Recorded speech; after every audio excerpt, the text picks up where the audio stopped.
The prairie was breathing under the weight of silence. A golden horizon stretched endlessly, where heat waves danced like ghosts above the dying grass. The wooden cabin stood alone, rough, weather-beaten and scarred by years of wind and war. Inside, a cowboy named Ethan Cole stood with his rifle resting against the doorframe, his hat shadowing eyes that had seen too much. The land had taught him two things: fight when you must, and never run when your heart tells you to stand.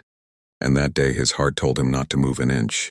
Across the open field, a line of dust began to rise, a long, steady, terrifying cloud that grew thicker with each passing heartbeat. Then came the sound, the distant thunder of hooves. It wasn't just a few riders. It was a storm of them. 200 Apache warriors, their horses charging in perfect rhythm, the earth trembling beneath their power.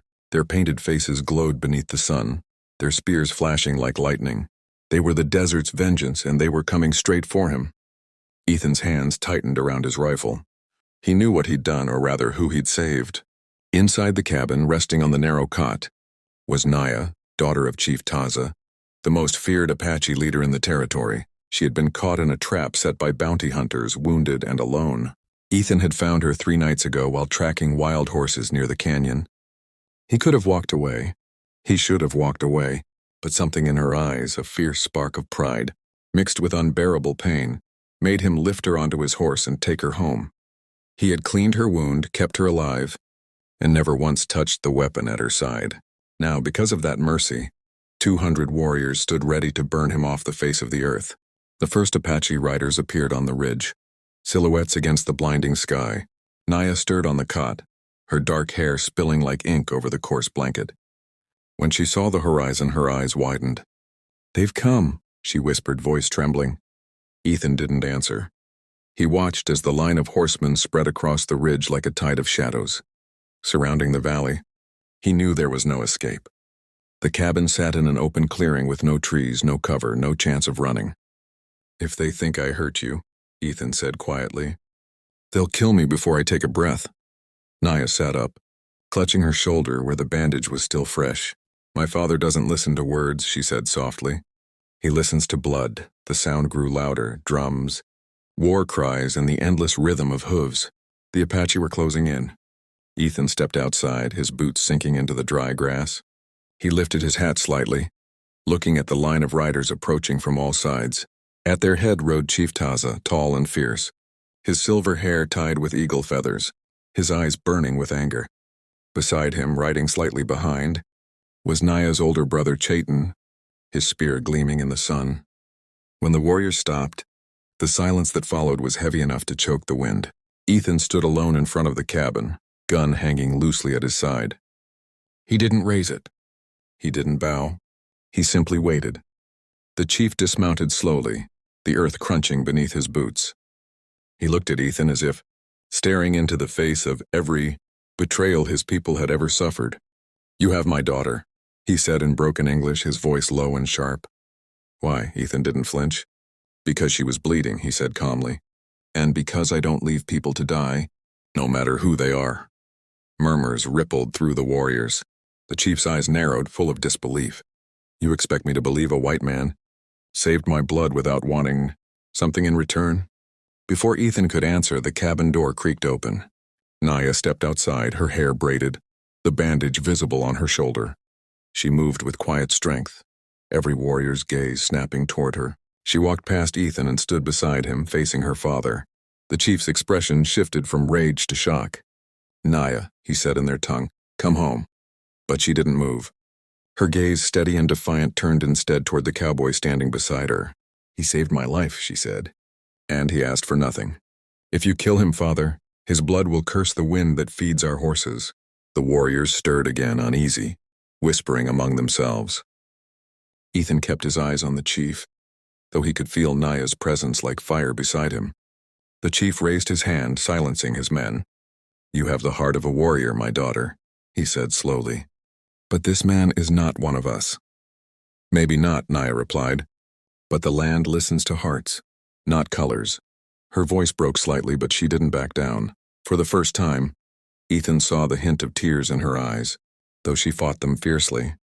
The chief turned his gaze back to Ethan. The silence stretched until even the Horses stopped breathing. Finally, the old man said, "If you are brave enough to save my daughter, Cowboy, you must also be brave enough to face my judgment. At sunrise, I will decide if you live." He turned his horse and rode back toward his people, the others following like shadows, leaving Ethan standing there in the wind. Naya looked up at him, her voice trembling. "You shouldn't have done this for me." Ethan smiled faintly, brushing the dust from his sleeve. "Guess I've never been good at doing what I should." She wanted to speak, but words failed her. When she turned back to the horizon, the Apache warriors were like a dark sea surrounding them on all sides, waiting for dawn.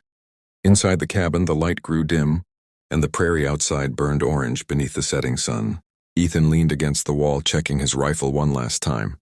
He wasn't sure if he'd live to see the morning.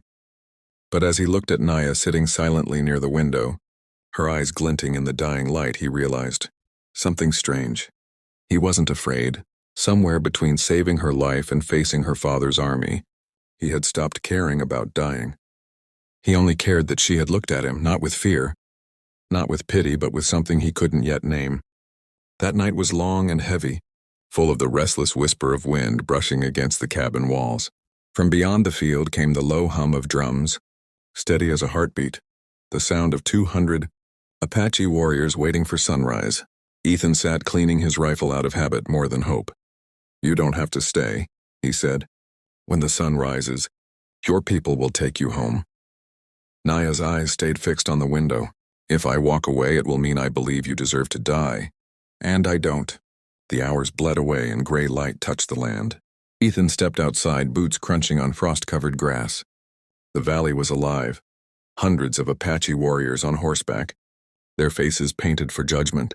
Chief Taza stood in the center, proud and grim, a sacred fire burning beside him. Naya followed, her braids swaying softly. "Daughter," the chief said, "you are safe. Step away from that man." She shook her head. "He is the reason I breathe. If you take his life, you take my honor." The chief's fury rose. "You defend him before your own people?" "I defend what is right," she answered. Ethan stepped forward. "If you're going to kill me, do it knowing this. I didn't save your daughter for gold or peace. I saved her because it was right." The chief's warriors circled him. Spears lowered. Naya cried out, "If he dies, you lose me too." Her father's face changed. The wind itself seemed to hold still. "You would leave your blood for a stranger?" he asked. She met his gaze. "He is not a stranger. He saved me when others would have left me to die. He gave me his food, his roof, his respect. If the Great Spirit values courage and kindness, then he stands closer to it than many who call themselves warriors." The old man looked at them both. The fire cracked. Then slowly he nodded. "The man who saves life honors life," he said. He turned to his people. "There will be no blood today." The warriors lowered their weapons. The sun rose over the ridge, painting the sky with gold. Naya's eyes filled with tears. Ethan breathed deeply, not believing he was still alive. "You're free," she whispered. "No," he said softly. "Freedom's not about walking away. It's about what you walk toward." Chief Taza approached and laid a hand on Ethan's shoulder. "If your hands stay clean, my people will remember this day." Then he mounted his horse and rode away, the others following like a flowing river of color and dust. Naya turned to Ethan. "What will you do now?" He looked out over the prairie. "Keep building. A cabin's not much, but maybe someday it'll be a home." She smiled faintly. "Then it already is." She mounted her horse, sunlight catching her eyes. "My place is with my people," she said. "But my heart will remember this place." Ethan nodded. "Then that's enough." She rode away, her silhouette fading into the gold horizon. Ethan watched until the world swallowed her shape, then turned back to the cabin, the wind whispering through the grass. The prairie was alive again, full of promise, light, and peace. He set his hat on his head, smiled softly, and whispered, "Some stories aren't meant to end. They just ride on." And as the screen fades to that glowing sky, the narrator's voice rises. If you believe courage and kindness still matter in this world, subscribe to the channel, because every story deserves to ride again.